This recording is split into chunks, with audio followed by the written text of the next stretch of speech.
Welcome to the Future Christian Podcast, your source for insights and ideas on how to lead your church into the 21st century.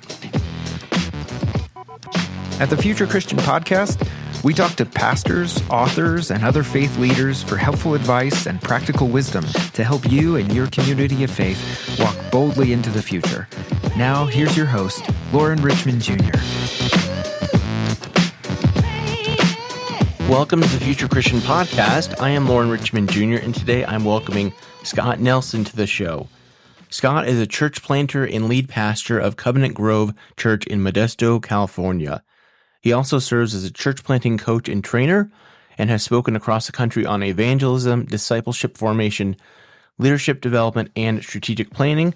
Today we'll be talking about his book, Supply Lines, 5 Supporting Relationships Every Planter and Pastor Needs.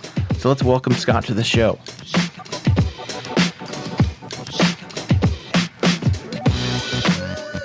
All right, welcome to the show. I am Lauren Richmond Jr., and I'm pleased to be joined today by Reverend Dr. Scott Nelson. Thanks for being here today. Anything else you'd like our listeners to know about you? No, I love Jesus. Love my family. I've been married 24 years, got 5 kids. Love the outdoors. Love God's church. So backpacking, hiking, that's my stuff. Love it. Now, what part of the world do you come from here? You come from the West Coast? Yeah, I'm in California, in a town called Modesto, which is a couple of hours from Yosemite and Sacramento and San Francisco. It's kind of a middle of nowhere, but close to everything. Awesome. Well, speaking of kids, I am recording again Saturday morning home with kids, so hopefully we won't have too much participation in the podcast from them.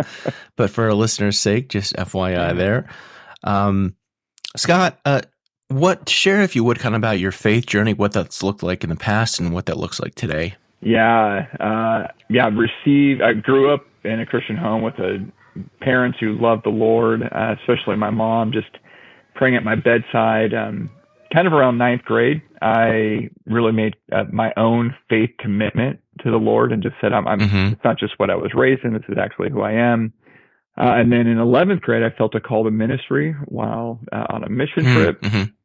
And then it's been a lot of just kind of saying yes to God. And for me, I think the biggest thing I've learned, in my mind, I sort of start off as following Jesus is a lot about what I do. And I've had to learn through the years, through some hard stuff, that it's primarily about learning to receive from the Lord, let His love pour into me, turning my cup up, and receiving His gifts, His Spirit, His love, and then learning to live out of the overflow. So loving Him back, loving others, living His justice, His mission. And I know we're on Future Christian. I think that faith is the same through the years, but faith is always contextualized, whether it's where we are on the planet or different times in history. That's what I'm trying to just live into. It's just learning to keep my cup up and letting God pour into me. I feel like we could take a quick turn and just go down that road for the whole episode of not doing, but receiving and working out of a full cup or overflowing cup. That's good. Spiritual practices that have been meaningful for you. Devotions for me, meaning time in God's Word, prayer, some form of silence. Just my brain gets firing in a million directions, and just having some time to be still. Hopefully, I can do that every day. But also, I found to have a time once a week to get out into nature. So that's what I call kind of my horizontal or my vertical kind of practices. But I also think time in community, to be able to serve with people. But a big one, I think, is to be with people close enough that you have to forgive them and they have to forgive you. I think forgiveness is something you actually have to practice, and you have to practice being forgiven. So you have to practice apologizing.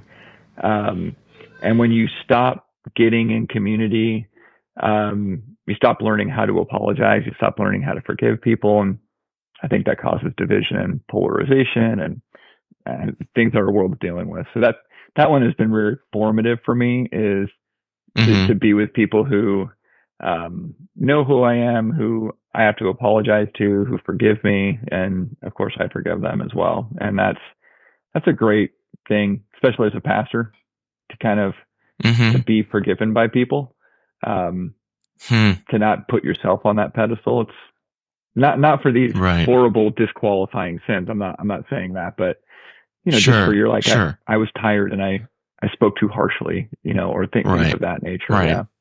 Yeah, that's good. I almost wonder too, like, does it kind of require that movement of yours? Does that require putting yourself in community with people who you don't necessarily agree with on everything? So there's going to be opportunity for misunderstanding, perhaps, to practice forgiveness. Is that fair? Yeah. I think there's a forgiveness, like I actually did something wrong. And then there's an acceptance of differences that I think really flows from God's grace. I don't think it's as simple as, hey, we're just in this close community and we disagree on what we would consider the most important things. Right. I think it's when you have the most important thing, which is Jesus, when you have that grace from him, hopefully what happens as a believer is the other things in life become more secondary. That you go, hey, we could disagree on some pretty, what our world would consider dividing issues. And we would say as Christians, no, it's not. We don't have to divide on this. We can be at the table, we can talk, and then hopefully that grows you to a point where you have enough of God's peace that you could even sit at a table and have constructive dialogue with people who you don't even agree with Jesus on, that you could go, I want to be a peacemaker. That's what Christ calls us to be. And that's a beautiful thing, but it's a hard thing, because the war, I don't want to be too trite about this, but I think the wars on the outside start with the war on the inside. When you don't have that peace on the inside, you're going to find somewhere to fight everywhere. And that's only been amplified with kind of social media and stuff like that, which can be very, very good things. Yeah. Again, we could go down that road for the podcast, and I agree. Well, I had Scott on to talk about his book, Supply Lines, 5 Supporting Relationships Every Planter and Pastor Needs. I kind of like, Scott, that you widened this not just to be about church planters. And I know, again, the kind of target demographic is newer churches type context, but I imagine you'd agree with me. Like, we're in a societal context, especially in the church world, that most churches are in need of some kind of revitalization, not and change, not unlike a church planter might need to do or lead. So I really think like the 5 supply lines really are applicable to probably most every pastor. So talk, if you would, kind of just what inspired the book, how it got going. It started as a research project in church planting. I'm a church planting coach. I help out my denomination with coaching and some assessment and other things like that. And I was asked to just ask 2 questions. So it wasn't a survey, it was interviews. And it was in the United States and Canada. It's with church planters. It was with directors of church planting. It was with denominational leaders. And it was just what's working and what's not working. Totally open-ended. I could not add my own opinion onto that. I was completely passive. I took hundreds of pages of notes, and there were a lot of findings, but I was very surprised at how often the issue of support came up, relational support. I mean, everyone loves financial support, but relational support, and how the planters that were able to thrive and flourish, they discovered that having one coach, and they were all given a coach. Some of the coaches worked out, some of them didn't. They were all surprised at how they needed to go find more than one coach. And they kind of just stumbled upon it. They kind of did this on their own. I knew that one person wasn't enough. And they started sharing the different types of support that they needed, what they were looking for out of a coach. I I advocate that the categories are more important than the names. That's kind of an aside. That doesn't matter if you call them a mentor or a coach or whatever. Yeah. People really harp on like, well, you need to have this. I just go, it's about the category, because what one person means by mentor is different than what another person means by mentor. Right. And I reported those things in a report I did to my denomination that turned into my doctorate, and started using it in my coaching. And what I found is how much people were resonating with it as I was coaching through it, realizing in my coaching calls with the people I was coaching, my church planters, we couldn't cover all 5 things in one meeting. I needed to ask them, which one of these am I to you? And I needed to know that within myself, which 1 or 2 of these am I best at? And then I needed to encourage them to go find the other 3 from other people. And that really elevated our coaching conversations, because I knew when they asked a question, how should I respond? What type of supply line am I to them? I did end up preaching on it. And so, I actually think this could be used for anybody. I mean, the people in my church have come up and said, I need this in my life. And most people only have 1 or 2 people they can really confide in or share with. I saw a meme online that I thought was hilarious that said, no one talks about the miracle of Jesus having 12 close friends in his 30s. As a male. As a male in his 30s, because we get to the point where we go, we don't really have that level of trust and confiding in people. And so I'm really advocating for that for all people, for pastors. But I think what happens is, once we get into leadership, and especially for pastors, there's something that holds us back from seeking out support and asking for help. The best leaders do it naturally. They just go to people and go, hey, I need help. Can we go get coffee? But there's, pastors have been burned. I think we feel like we're not supposed to ask for help. We don't know where we can be safe. There's reasons that hold us back. There is a whole chapter in the book about what are some misunderstandings about support. What holds us back, especially as leaders, especially as spiritual leaders, from seeking it out. But if we can overcome those things, it really, really makes a big difference. So that's been inspiring. My hope is to help people get the support they need to flourish. That's kind of been my heart in this. Yeah, I want to stay on that for just a minute, if I may. Again, I kind of shared with you before we started recording how I was going to kind of frame this through some of my own experiences. And I'm just thinking, like, in established churches where I've been the lead, pastor, or church planting experiences, it really can be touch and go asking for support, because there's this sense of like, some people are receptive, but there's some who are like, why don't you have this figured out type thing? Or, we're paying you to have the answers, or, you should be farther along by now type thing.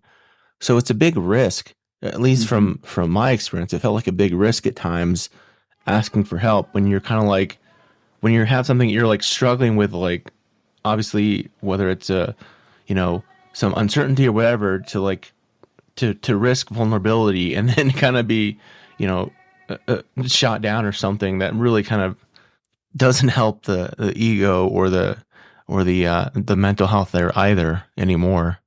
Yeah, you're right. And I think there are people in our churches who expect us to have it figured out. That's coming out of their own insecurity. Right. Yeah, that's good. No one really expects that of another human, but some people do, because they need some place of absolute certainty. But I think a lot of it just comes from our own selves too. We expect ourselves to have it all figured out. I think more than our people expect us to. And I'm fascinated by the character of Peter. That how could someone be the church leader if they deny Jesus? And you look at the stories in the Gospels and you go, the only way we know what happened is because Peter told people. And I just keep thinking, I don't think I could tell people that story. Here's he's telling people, oh yeah, I totally screwed this up, or I totally did this. And you're going, that guy, that's our church leader? That's the one Jesus put in charge? Are you kidding me? And somehow, yet it's been so inspiring for thousands of years that this person who's flawed and broken, yet is just loves Jesus. Jesus called him Satan one time. And you're going, that's our leader. And there's something about that breaks it's probably too strong of a word, but breaks almost the idolatry of people are longing for Jesus. And so therefore their pastors will always disappoint them. And I think that's supposed to be there because they're trying to put us in place of him. Yeah. And so, and almost we shouldn't disappoint them in terms of moral failure or anything like that. I don't want to justify any of that, but right. But in terms of, can I be there for you 24/7? No, but there is someone who can. Can I tell you exactly what you're thinking, even though you don't know how to articulate it, because I can read your brain as your pastor? No, but there is someone who can.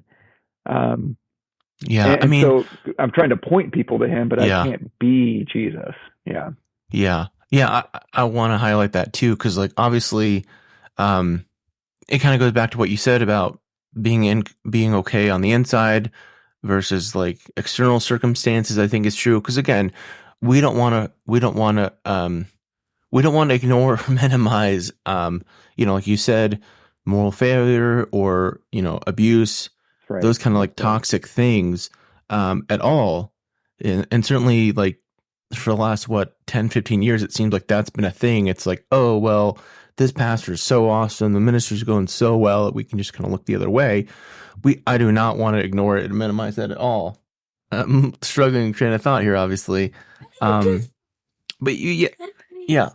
but obviously we need to, I guess if we have a realistic expectation or if church members do, so to speak, congregants do, like there's going to be this realization that, hey, my pastor's not going to be perfect, but obviously I think we want to have a high expectation of pastors, but also like, hey, this pastor's going to make mistakes like I would. So that's right. Yeah. And what can help people to think of there should be a leadership line, a leadership standard, abuse, moral failing. Right. But there's a pretty big gap between that line, which is a high line, but there's a gap between that line and Jesus. Right.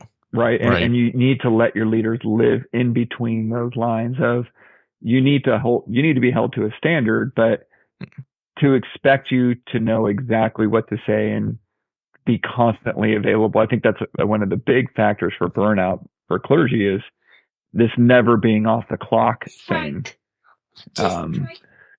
I think to allow people to live inside of that can make a big difference and help them. And hopefully, again, back to kind of what the book is about, is allow clergy to spot in the right places, because most of it will be outside the church. Some of it will be inside the church, but for clergy to be appropriately vulnerable and share kind of what's going on and feel like this is a safe space for me to share some of the stuff that I'm going through and process. So, to be able to find those places is really, really beneficial for anyone's soul, including a clergy soul. One of the big things I hope through the book is that clergy can realize that they're Christians first.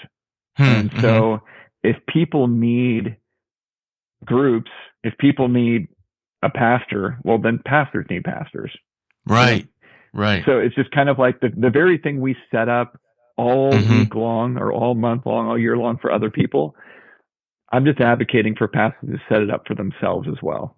And all the reasons we say, well, I can't really do that, just to realize those are the same reasons people say they don't need to go to church. That's the same reasons people say they don't need to be in groups. And you go, no, you need to be in groups. Well, we just got to say that to ourselves. And so do I. I need to be in a group too, where I can be open and honest. And Yeah. Well, let's get into some of these 5 supply lines. Run through these real quick, and I want to talk through some more in depth here. Yeah.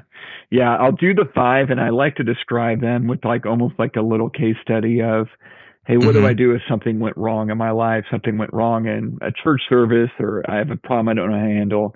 So the first one is spiritual. These are soul sharpeners, and you bring them a problem and they're just going to listen. They're going to empathize and they're going to say, where's Jesus in this?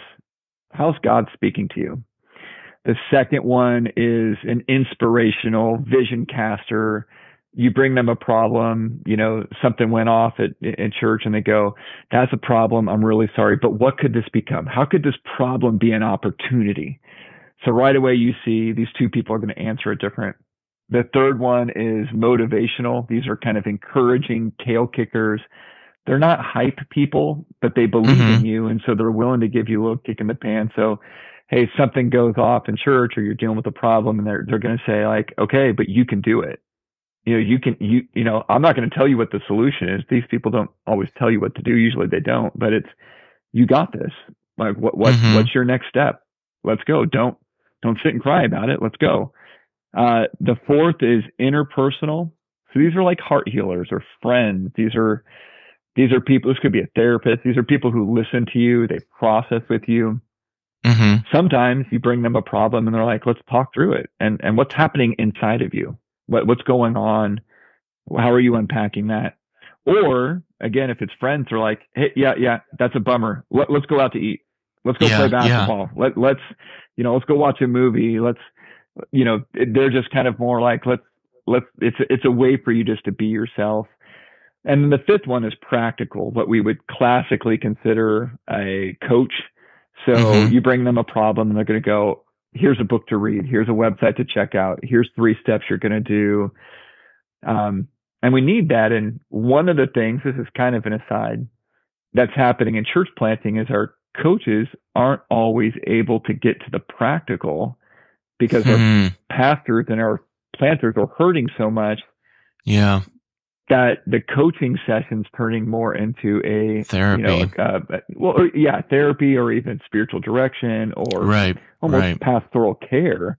Yeah. And then so our care. practical needs aren't. And so my advocating for people is find the people who are your primary spiritual care people, a therapist or spiritual director, mentor, whatever you want to call them. And then when you're with the practical person, keep it practical. It doesn't mean you shouldn't have 5 minutes. Hey, how are you? How's life? But dive in, get practical help. Allow that person who's a strategic thinker to be a strategic thinker and just go, here you go. And it might be hard to hear at first because they're just going to be going boom, boom, boom. But yeah, if you have those people, let them live in that supply line, and you don't have to do anything they tell you. That's the great thing about being an adult. You don't have to follow anything they're saying, but let them speak into it. Now, here's a question I'm curious about. Like, do you think it's helpful to, as the pastor or planter, kind of set boundaries with these people and be like, hey, I'm not asking you to be like my strategic thinker. Like, the classic type situation where like a couple in a relationship, like one comes home frustrated with work and it's like, oh, work was terrible today, blah, blah, blah. And the other partner gets into this, like trying to fix it. And the first partner's like, I don't need you to fix it. I just need you to like listen. Like, do you think that's helpful? Cause I can easily imagine like the soul sharpener or the inspirational person like starts to try to be strategic and you're like, I don't need you to be strategic right here. Yeah, no, you're absolutely right. I'm a huge advocate and talk about it a lot in the book about how to set these relationships up so that they're actually the most beneficial to you. Because if not, most meetings that pastors have in a month are for the other person. Yeah. It's one of the quick questions I ask pastors: how many meetings a month do you have that are primarily for the other person? And they would say 20, 40. And then I'd say, well, how many do you have per month that are for you? And they would say 1, 2 per month. And I'm just advocating for that to be up to 4 to 5, maybe 1 per week. And because otherwise you're going to be pouring from an empty cup. And they say, well, I meet with Jesus, and I go, well, you also need to meet with people just like other people do. And so, yeah, Lauren, I totally advocate for people to advocate and say, this is what I need it to be. But the best way to do that is to actually start and start with don't say, hey, I need you to be my monthly meeting and can you be my soul sharpener? Like, don't start with that. That's awkward and it's too strong and it's too aggressive. Just go out for coffee and bring a problem and bring a question or two and just say, hey, and see how it goes. And if it goes well, then say, hey, could we do this again? Yeah. And if they say yes, then meet again. And if that goes really well, now suddenly you're going, hey, this has been really helpful to me. Is it possible we could do this every month? And you've really helped me. Every time I bring a problem, you really seem to be this vision person in my life. Ironically, one of the hardest ones to find. And you go, could you just help me dream bigger? You don't give me your dreams. You help my dreams get bigger. The dreams that God put on my heart. Boy, that's good right there. Yeah. Could we meet more often? And then what you do is, because so many of us are in depletion mode, and we know this from our own people in our church, right? When they share with us, man, they overshare. They're just like, finally someone's listening to me. Blah. Yep. And I encourage people, that's going to happen, but I encourage people, start with some nuggets, and what you'll end up doing is you'll end up developing a backup system. So that if one of your supply lines, everyone knows exactly what I'm talking about here, one of your supply lines moves or goes through crisis, for most of us, we used to have this inner group of people, but now they get smaller and smaller and smaller. Yeah. We have no one on the bench. We have no backup. Right. Imagine you were watching a game. You love the Yankees, right? Imagine one of the players goes down and there's no one on the bench, and they just go. That's literally what's happening right now because Judge is hurt. But yeah. There's only one Aaron Judge. But like, imagine if they had no farm system. Right. Imagine if they just said, "Oh, I guess we're going to play with 8. I guess it's just the way it is." That would seem crazy to us. That you would think, why don't you have a backup? Why don't you have a farm system? And I think that's what God's trying to tell us. It's, you can't win the game in basketball if it's 5-on-3. Yeah. God wants us to have 5 people in our lives. And that means we have to have a bench. One of the ways to grow a bench is if you start not by oversharing, but if you start by just constantly asking people questions, you're going to find the people who are willing to make over 50% of the conversation about you. That's very hard for clergy, to allow people to let the conversation not be about the other person. That's interesting. We routinely, this is one of the things with pastors, we routinely try to pastor people. I remember meeting with someone in my church, and you can't always find these people in your church. And she's a doctor. She's a hospitalist. She's a super leader. She's an amazing leader. And she said, hey, we're going to meet, because she was on my church. She was the church chair at the time. She said, we're going to meet, but this is going to be about you. So we get 5 minutes into the conversation. How's family? How's life? Right. And she said, well, how are you really? And so I started sharing a little bit real quick. And then I said, how about you? How's the family? How's work? How's whatever? Tell me about that. And she goes, no, you're not allowed to pastor me. Oh, I'm feeling convicted goodness. Right here. I mean, but I was like, what a gift. Yeah. Not that I wasn't her pastor, but just that meeting wasn't for me. She had her own support. She had a life group. She had professional colleagues. If she needed a pastoral meeting, that would be a different meeting. Right. And that is very hard for pastors to do.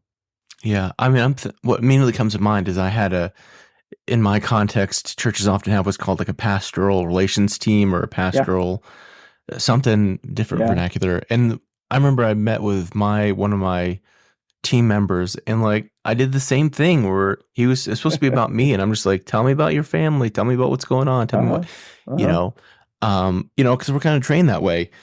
I want to dive into one part here, and then we're already 30 minutes in. I'm like, man, there's so much more to talk about here. So let's see what we can get through. Yeah. 2 things come to mind for me when talking about the 5 relationships is, one, I was interested about the meetings that are not necessarily, you mentioned like have one meeting a month that's for you. And I'm curious, like to this point, like my experience was like I'd have to have meetings with like network person with the denominational person, and like they were technically for me, but I did not experience them as for me. Like, Yeah. I experienced them as like, I don't know, I'll leave it at that. Obligation, a little bit of a duty. Yeah. Right. Yeah. So like I was carrying like the content, especially of the meeting.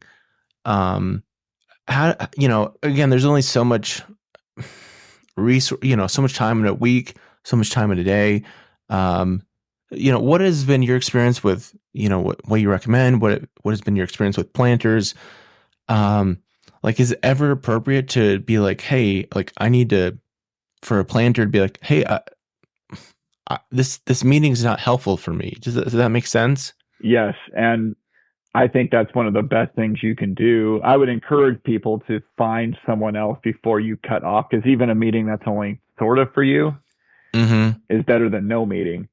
Okay. But yeah, I think you definitely advocate. I was coaching a planter once, and he told me from the beginning, I need you to ask me questions.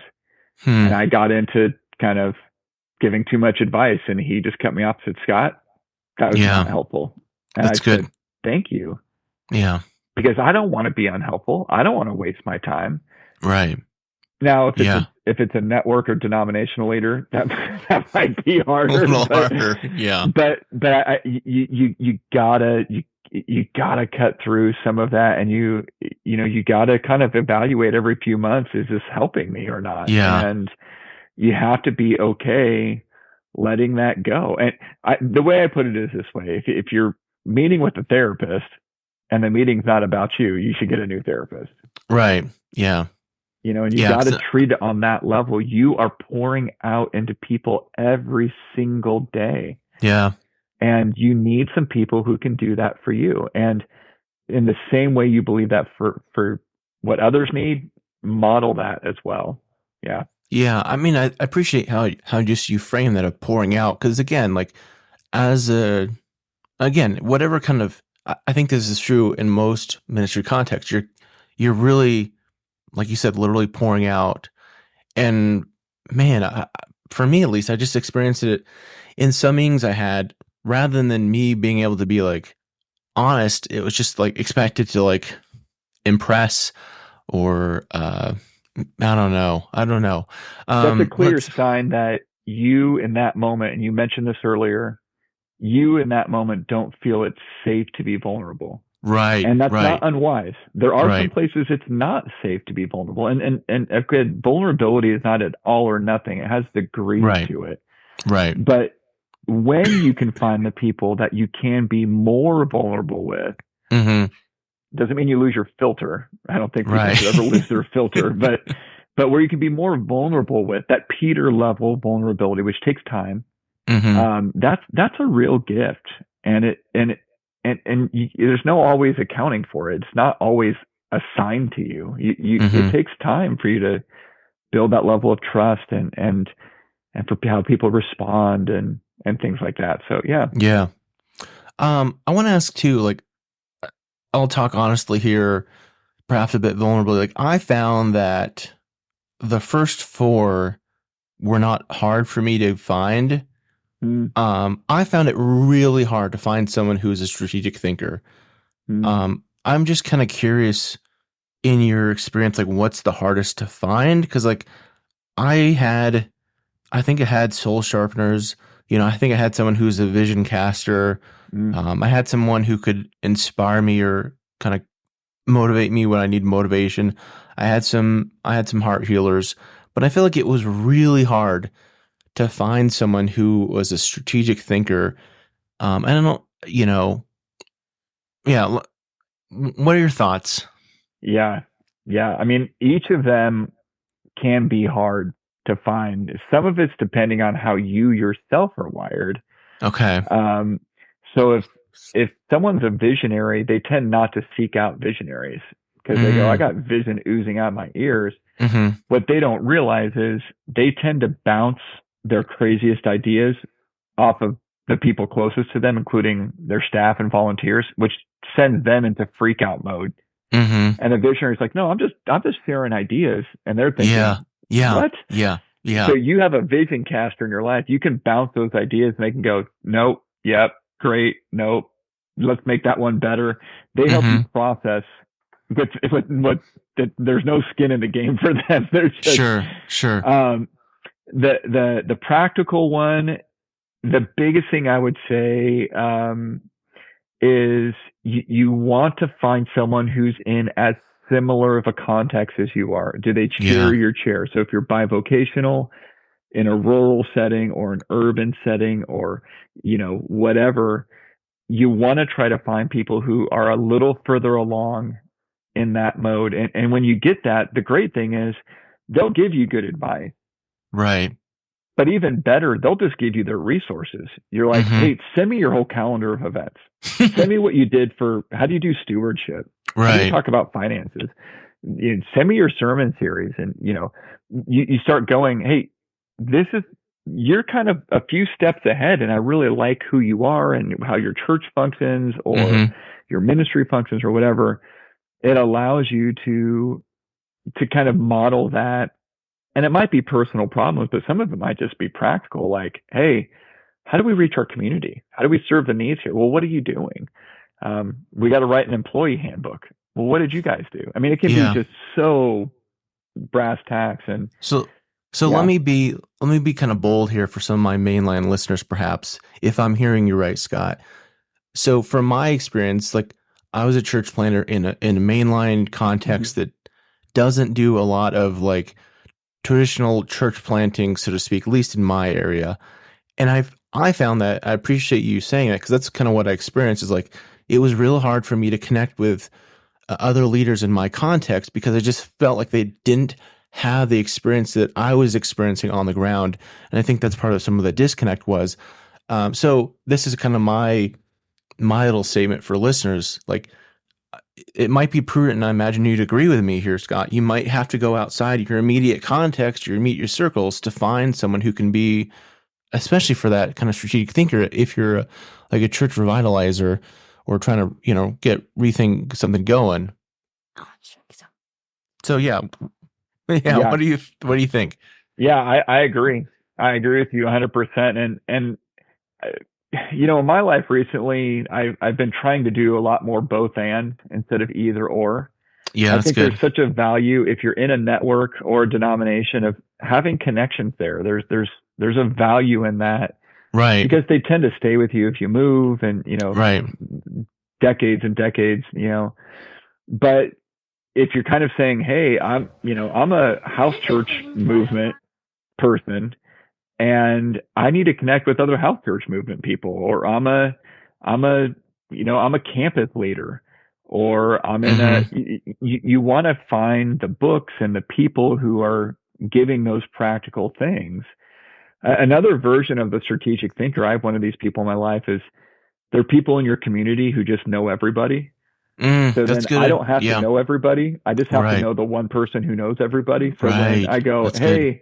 Our concrete's broken. They go, oh, I got a guy. Yeah. Call this gal. They know everybody, and that's a form of practical, but you got to meet with them regularly so that you keep that connection going. But now I don't have to meet with 40 people in town. I can just meet with this one person who knows everyone. Yeah. Okay. Let me move on here. We're running long here, and my son is very good job. My son is very talkative for me today, so listeners, stay with me here. I think we have good content, and he's using the ice machine here. So I told you from the beginning, I wanted to talk about crisis, and I don't think we have time to kind of get into the biggest part of the chapter, but I want to talk a little bit about can suffering be redemptive? And let me frame it perhaps this way. I think this is true in society right now writ large, where this idea that any kind of like pain or suffering or negativity is just toxic and you've got to get rid of it. I certainly was taught from my theological context in seminary to question whether suffering could be redemptive in any way. Again, that was more of a mainline liberal context. Recently, I've kind of wondered, like, do we need to kind of reevaluate suffering? Not to say that we should look the other way at wrongdoing or sin or injustice, and kind of glossify or make that okay when needless human suffering is happening. But hopefully I'm not rambling too much here, but I'm just wondering, like, for clergy, for pastors who are going through tough times, do we need to see, like, hey, like, rather than just being like, this is a toxic mess and I need to get out of that, my church is harming me, should we instead have this notion of, what can I learn here? How might I grow from this? How might I get stronger from this? Again, not to just diminish or dismiss any, like, because we all know that there are real things that happen to pastors in churches, especially, especially for non-white, non-men, right? If I can say that. That's right. So I don't know. That's a lot there. What stands out to you? Yeah. I mean, Lauren, it's such an important question because at some point we're all going to go through it, and we're not, especially as clergy, we're not really ready for it. And so now you have I need to keep the facade that I'm doing great because I have to be this person for other people. So again, probably too strong of a word, but it's a kind of a form of idolatry. Yeah. And like you said, we don't have time, but there's more than just burnout. We talk a lot about burnout, but each of the 5 supply lines has a form of crisis, and, including emptiness and despair and loneliness and chaos. And so can suffering be redemptive? Yes, but we would never justify evil. And the simplest version of that is, again, for us as believers, is look at Jesus. Yeah. There's nothing in the New Testament that says that what Pilate did was good, or what the Jewish leaders did was good, or how the disciples fled Jesus or betrayed him. There's nothing. There's no hint that ever says those things are good. The Bible says, woe to those who call evil good. But yet it tends to say that this was God's plan, and somehow God could work through human evil, not cause it. I think it's like recycling. Right? God doesn't cause evil, but he can recycle evil. He can take the bricks people are throwing at you, or you threw it yourself, and use them to build you. And so Jesus is a great example of this. Peter, I think when going back to Peter again, when he says, hey, Jesus says, I'm going to go to the cross. And Peter says, never. That'll never happen to you. And then why does Peter deny? Well, he denies because it could cost him.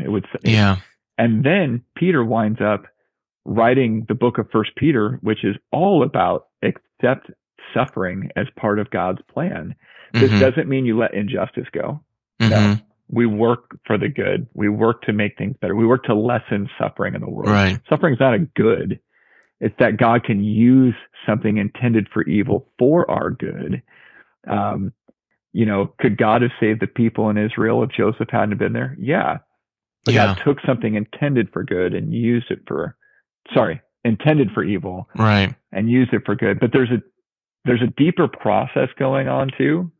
And, there's Pete Scazzero writes about in his book, Hagberg and Gulich write about the stages of faith. And one of the stages is the wall. Yeah. And clergy have to go through it too. And many of us haven't. And you get stuck when you start taking the inner journey, and ministry will force you to take the inner journey because you didn't realize. Many of us got into it because we got a lot of encouragement. Right. We got a lot of what happens when you're not getting enough appreciation for all the work you're doing? That's going to force you to start questioning some things. Yep. And what happens when the feedback loop, the positive feedback loop, gets broken? Right. I'm not getting back from this what I was there. And you realize I had a transaction in my head with God. Right. We had a deal, and you realized, oh, God didn't agree to my deal. And you're at this wall, and what all these authors talk about, dark night of the soul, the wall, is the only way through it. You can't go over it, under it, around it. The only way to the other side is to be broken. And the hardest part is that not all the pieces make it through. You will not be the same on the other side. You won't view God the same way. You won't view yourself the same way. You won't view others the same way. We talk about how you're different on the other side, how you understand yourself, even the fallen parts of yourself. You don't you don't ignore your will. You don't pretend you don't have a will. You just give your will to God. It's different. You accept that you're limited. You accept that you're fallen. You let go of transactionalism. You accept that other people are fallen. It's easy to say, oh yeah, I'm already there, but there's just a different piece. You're not trying to manage people's perceptions of you or control outcomes the same way on the other side. There's a lot we could talk about, but you can only get through that by being broken. And because of our fallen world, and this is a post-fall thing, because of our fallen world, the only way to get there is typically to go through some of this nonsense of life that in my own life is primarily self-imposed, but for other people it might be imposed from the outside. Yeah. But you get to this spot where you learn to forgive yourself, forgive others, to accept God's forgiveness, to really live with this sort of true peace that comes from God. Yeah. Yeah. Well, we're going to have to leave it there for sake of time. Really interesting, really intriguing. For listeners, I really encourage you, check out the book, Supply Lines, 5 Supporting Relationships Every Planter and Pastor Needs. Scott goes more into depth in all these conversations in the book. So let's take a quick break and come back with some closing questions. All right, we're back with Reverend Dr. Scott Nelson. Thanks, Scott, for hanging with me through the podcast audience today. Listeners, thanks for doing the same. So I have these closing questions. Always encourage listeners, you can take these as seriously or not as you'd like to, but if you're Pope for a day, what does it look like for you? Yeah, I will take this one seriously, but I had a lot of jokes in my head. I would probably just do a day of prayer. And I like this idea that we have good programs, but God's got the power. If we could just pray, I think it just takes us to another spot. Yeah, good. A theologian or historical Christian figure you'd want to meet or bring back to life? Definitely would love to have lunch with a guy named Athanasius. Okay. Incredible story early on. He was accused of many things that were untrue, fought for the true faith, wrote a blockbuster when he was 18. And man, just incredible life, incredibly brilliant guy, exiled 5 times. So that would be for me. What do you think history will remember from our current time and place? Oh, that's such good. I'm a student of history. I would say short term, what people will remember is that this was a time of division, of polarization. And I hope that church can be a place of hope in that. But long term, I actually think history will remember this as a time of massive people movement, of people, refugees, war, hunger crises, human trafficking, that I think there's a lot of movement in our global world. And I think long-term history will look back and say there were some pretty big forces at work that caused a lot of disruption. And a lot of the things that we're dealing with have to do with just the amount of change that's happening just from displacement. Yeah. Hopes for the future of Christianity. My biggest hope is that we can look forward with hope and truly looking forward. And I love the cliche verse, Jeremiah 29:11. I know the plans I have for you, says the Lord. And I want people to remember that Jeremiah wrote that to people who had just been destroyed, had their home destroyed, were in exile. And it's not that things were just great and beautiful and it's on this beautiful scenic picture in their house and everything's just wonderful. It was like, no, they're exiles and they're miserable. And I think we need to learn lessons from our past, but press on for the future. And Habakkuk says, I'm going to do something new in your day. I would hope that people could go, it doesn't mean the future is going to look the same, but God is going to do a new thing. And I want to be part of it. And you're going to miss it if you're driving, looking in the rearview mirror. You're going to just get more accidents. So look forward and just say it's not going to be the same. It's okay that it's not the same, but God's still at work. That would be my hope. That historical context doesn't quite fit as neatly on like a coffee mug or, greeting card, but it almost adds more power to, the context, the verse there. To me, it's almost like this picture of ashes with the flower coming out, or like a tree stump, right? A tree sapling, yeah. Everything's been burned, but a sapling growing out of a tree stump or a burned down forest. Let me throw this at you too before we wrap this. You do a lot of coaching. What's in this context where there's many churches struggling, pastors are struggling post-COVID?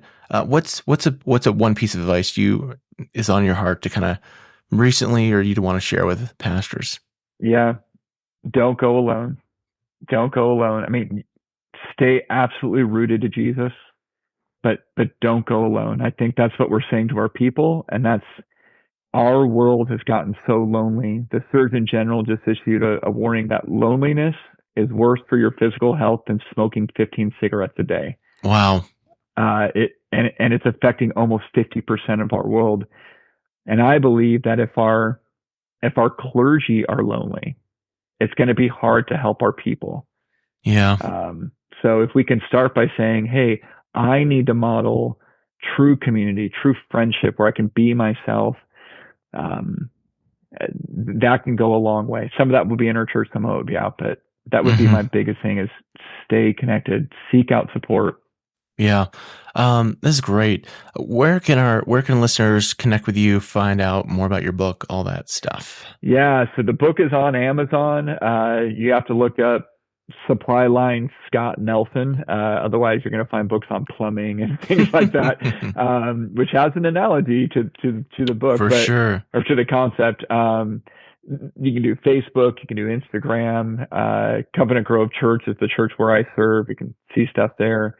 But yeah, and I do workshops and seminars on this material as well. So yeah, great stuff. Great. Well, I really appreciate the time, the conversation, and hope the book is helpful for leaders in churches. I always leave folks with a word of peace, so may God's peace be with you. Thanks for joining us on the Future Christian Podcast. To learn more about Lauren or the podcast, visit future-christian.com. One more thing before you go. Do us a favor and subscribe to the podcast. And if you're feeling especially generous, leave a review. It really helps us get the word out to more people about the podcast. The Future Christian Podcast is a production of Torn Curtain Arts and Resonate Media.